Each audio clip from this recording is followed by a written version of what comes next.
I knew something was wrong before I even got out of my truck. After 30 years of ranching, you develop a feel for things, kind of like a sixth sense that settles in your gut before your brain catches up. The moment I turned onto the gravel road leading to my property, something felt off. The air was dry, hotter than usual, and the cattle gathered near the north pasture weren't spread out grazing the way they normally were. They were clustered together around empty troughs, waiting. That's when my stomach tightened. I had just gotten back from a week-long cattle auction nearly 300 miles away. It was one of those trips I'd taken dozens of times before. Nothing unusual. Before leaving, I checked every fence, every gate, every pump, and especially my water system. Out here in western Oklahoma, water isn't something you take for granted. It isn't a convenience. It isn't a utility bill. It's survival. My ranch sits on 62 acres of rough country that my father bought back in the 70s. The land isn't pretty in the postcard sense. It's dusty, stubborn, and unforgiving. But it's home. Years ago, after saving for what felt like forever, I paid to drill a private well and install a 15,000-gallon storage tank. That tank was my insurance policy against droughts, equipment failures, and bad luck. Before I left, it had been completely full. As I drove toward it that afternoon, I expected to hear the usual hum of water flowing through the distribution lines. Instead, there was silence.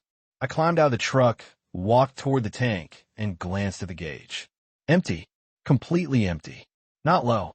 Not half full. Bone dry. For a few seconds, I just stood there staring.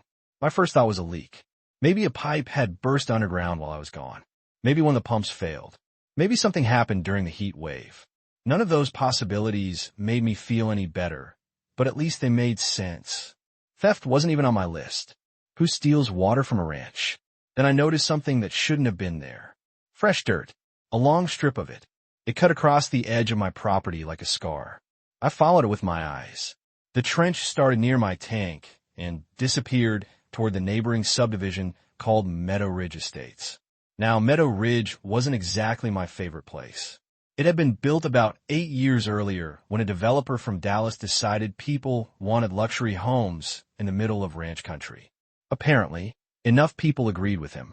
The neighborhood filled up with retirees, remote workers, and folks who wanted the country lifestyle without actually liking anything about the country. They loved the sunsets, hated the cows, loved the views, hated the tractors. Over the years, we'd had our share of disagreements, but nothing serious. At least that's what I thought. Curious and increasingly irritated, I followed the trench. About 200 yards later, I found the source of my problem. There, sticking out of the ground like some kind of monument to bad decisions, was a brand new white PVC pipeline. It connected directly to my water line. I just stood there blinking. Then I followed it farther. The pipe crossed the property line and disappeared into Meadow Ridge.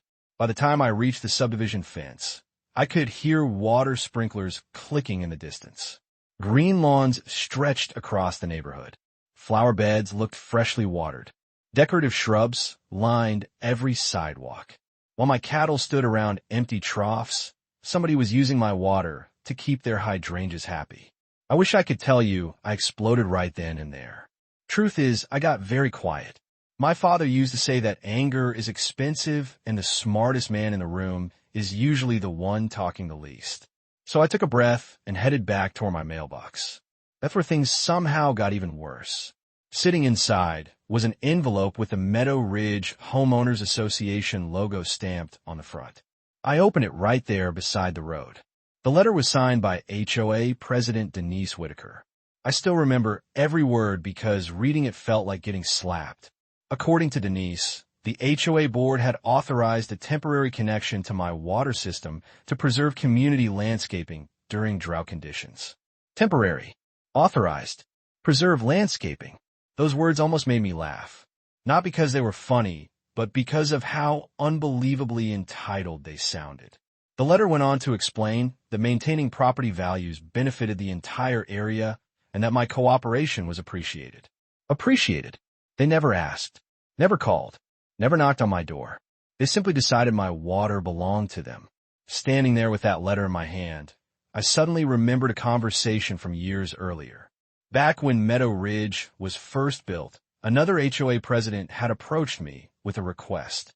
They wanted access to a small emergency line connected to my well. Just for fire protection, they said. If a wildfire ever threatened the neighborhood, emergency crews could access water quickly. It seemed reasonable at the time. We shook hands. I agreed. No contracts. No lawyers. Just neighbors helping neighbors. Apparently somewhere along the way, that emergency agreement had transformed into something very different inside the minds of the HOA board. And as I stared at my empty water tank under the blazing Oklahoma sun, I realized this wasn't a misunderstanding. Somebody had made a decision. Somebody had approved excavation equipment, contractors, piping, and installation. Somebody believed they had the right to take what wasn't theirs. What I didn't know yet was that the person behind it all was about to make the biggest mistake of her life. And before the week was over, the entire neighborhood would be at war with its own HOA. The next morning, I was up before sunrise, sitting at my kitchen table with a cup of black coffee and that HOA letter spread out in front of me.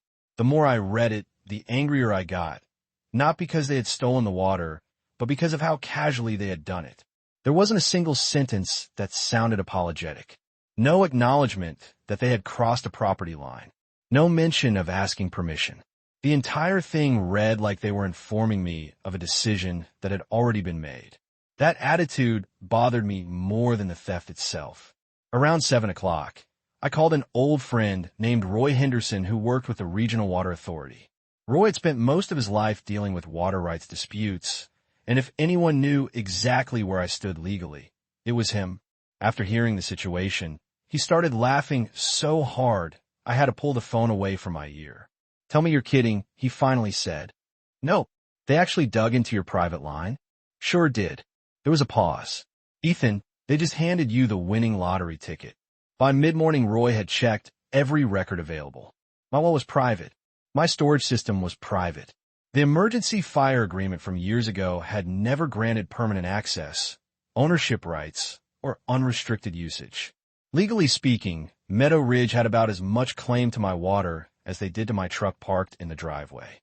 That was all I needed to hear.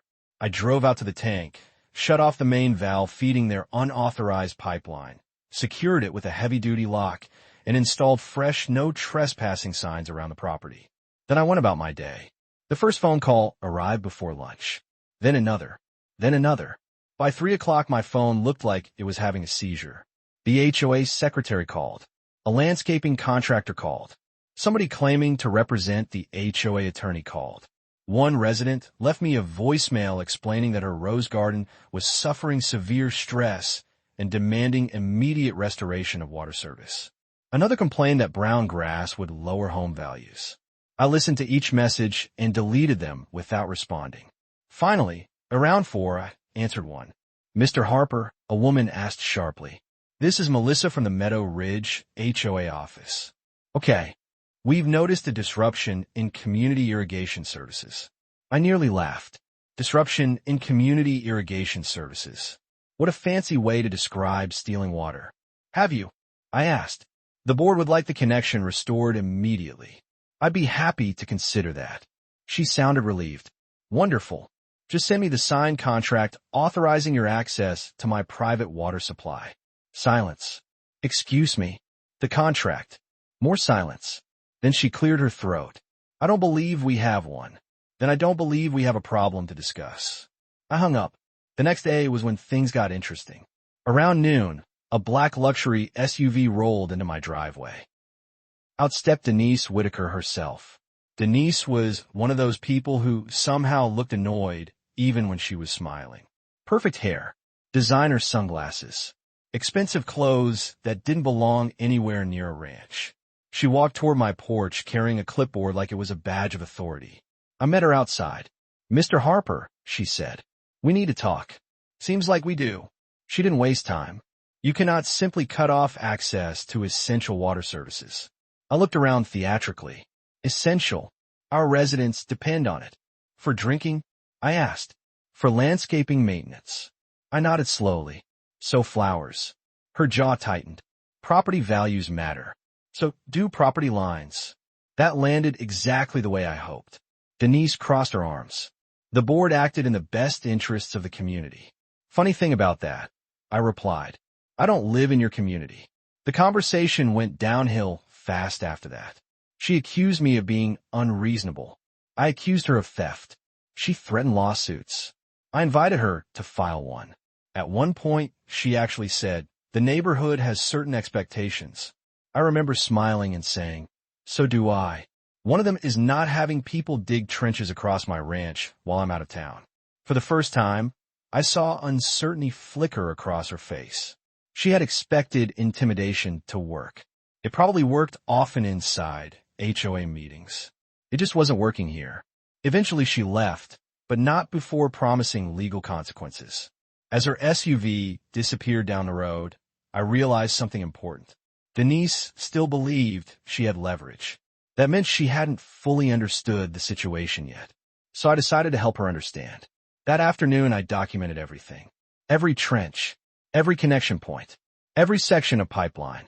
I used my drone to capture aerial footage showing exactly how the unauthorized line crossed from my property into Meadow Ridge. Then I contacted the county sheriff's office and filed reports for trespassing, property damage, and theft of resources. The deputy who arrived wasn't exactly shocked. Rural counties have a long memory, and stories travel fast. Once he saw the footage, he shook his head. They really thought this was a good idea?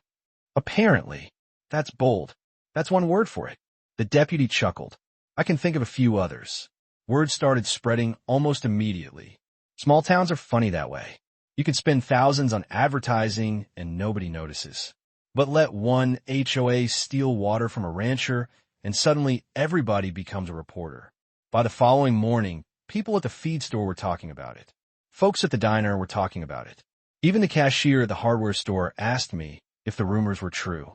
Then local media got involved. One television station requested copies of the drone footage.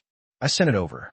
That evening, footage of the pipeline appeared during the 6 o'clock news. The story exploded. And that's when Meadow Ridge began turning on itself. Residents who had no idea where the irrigation water came from suddenly learned the truth. Some were embarrassed. Others were furious. A few felt outright betrayed. Several homeowners actually stopped me in public over the next couple of days. One elderly couple approached me outside a farm supply store. The husband removed his hat and said, "Sir, if what they're saying on television is true, I want you to know we had nothing to do with that." His wife nodded. We thought the HOA had arranged some kind of legal agreement. They weren't the only ones. Similar conversations happened again and again. The deeper the story spread through the neighborhood, the uglier things became for Denise and the board. Homeowners began demanding records. Questions started flying. Who approved the project? How much money was spent? Why wasn't the community informed? Why were contractors hired without a vote?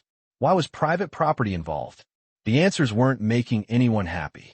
Meanwhile, nature was doing its part. Without access to my water, the neighborhood's lush appearance started fading fast. Oklahoma heat doesn't care about HOA bylaws. Lawns turned patchy. Flower beds wilted. Expensive landscaping began showing signs of stress. Every day the subdivision looked a little worse. Every day residents became a little angrier. And every day Denise found herself under more pressure. By Friday afternoon, barely 5 days after I returned from the auction, I received an email requesting a formal meeting. Not a demand. Not a threat, a request. That alone told me how dramatically things had changed. The meeting took place in the Meadow Ridge clubhouse. When I arrived, the atmosphere felt less like a neighborhood discussion and more like a hostage negotiation. Several board members looked exhausted. Denise looked like she hadn't slept in days. The attorney sitting beside her spent most of the meeting staring at paperwork. For the first time since this whole mess began, nobody was talking about lawsuits. Instead, they were talking about solutions. Denise cleared her throat and slid a document across the table. The board is prepared to remove the pipeline immediately and issue a formal public apology. I looked down at the paper, then back up at her. That's generous. She didn't smile. We would like to resolve this matter. The room fell silent. Every eye watched me. The truth was, a week earlier, an apology might have satisfied me. But things had changed. They had already shown exactly how badly they needed access to that water. They had spent years building a neighborhood designed around resources they didn't own. And for the first time, I realized I wasn't sitting across from people negotiating from a position of strength. I was sitting across from people who had run out of options. So instead of signing their apology agreement, I reached into my folder and pulled out a completely different document. When I slid it across the table toward Denise, her expression immediately changed. She picked it up, scanned the first page, and her eyes widened. Because what she was reading wasn't a settlement. It was a business proposal. For a few seconds, nobody said a word. The only sound in that clubhouse was the hum of the air conditioner fighting a losing battle against the Oklahoma heat outside. Denise kept reading. The attorney beside her leaned closer. One board member adjusted his glasses and quietly muttered, "You've got to be kidding me." I wasn't. The proposal was simple. If Meadow Ridge wanted access to water, they could have it. Legally, transparently, under terms that protected my property and compensated me for every gallon they used.